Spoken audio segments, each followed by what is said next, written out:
Hi everybody, I'm Bill Whittle and this is the Firewall.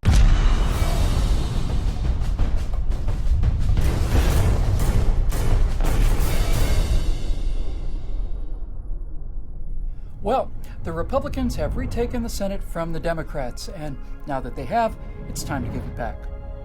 Not to the Democrats, of course, and not even to we the people. Now that Republicans have the Senate, it would be nice if actual conservatives lead the fight to return the Senate to its rightful owners. Now, you see these ancient old prudes here? These are progressives.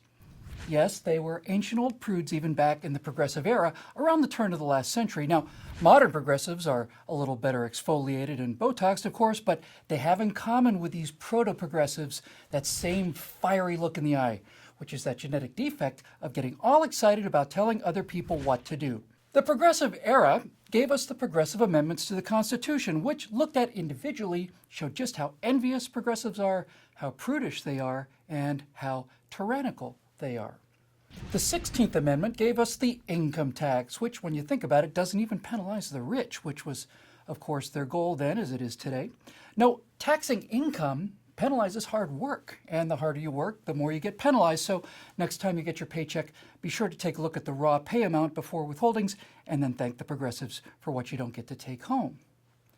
The 18th Amendment, Prohibition, was the first time the Constitution was changed to actually take away a freedom.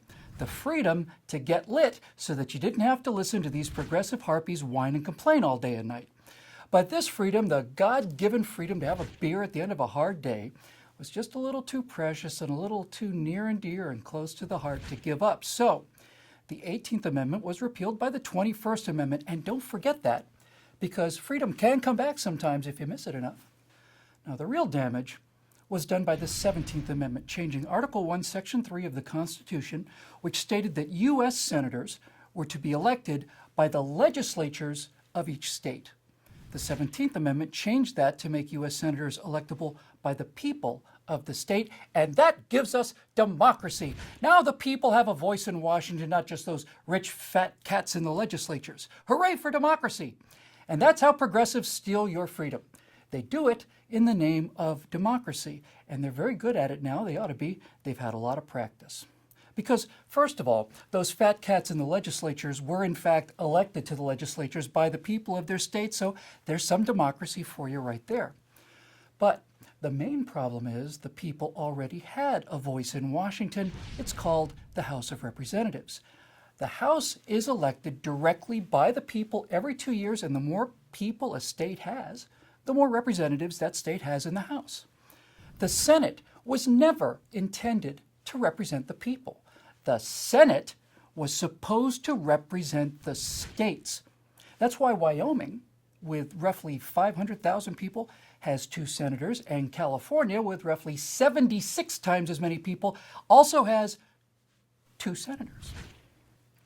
Now, the 17th Amendment made the Senate utterly redundant.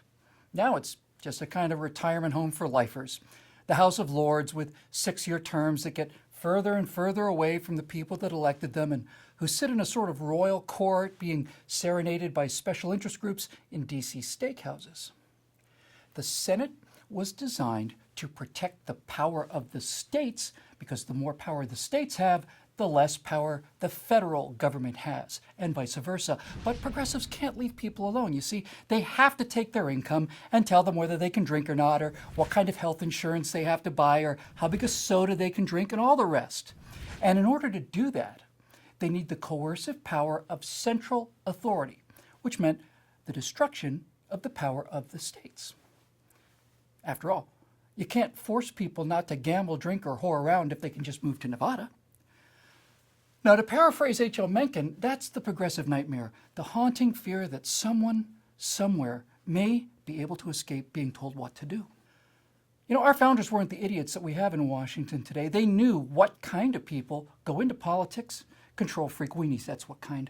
And they set up legal and structural barriers to put limits on just how much power jug-eared narcissists, sleazy used car salesmen, and dim-witted Botoxed harpies can actually accumulate. We need to get that power back to the states so that if you don't like the way they roll in Tulsa, you can move to San Francisco and vice versa. My friends, we repealed the 18th Amendment. We can repeal the 17th as well, because only the states are powerful enough to stop this federal government from enforcing that progressive utopian idea, a country where anything that is not forbidden is mandatory. So, kick back, relax, have a drink, and think it over. Please subscribe to our YouTube channel and be sure to visit us at truthrevolt.org. And to keep these messages coming, please consider making a donation by clicking here.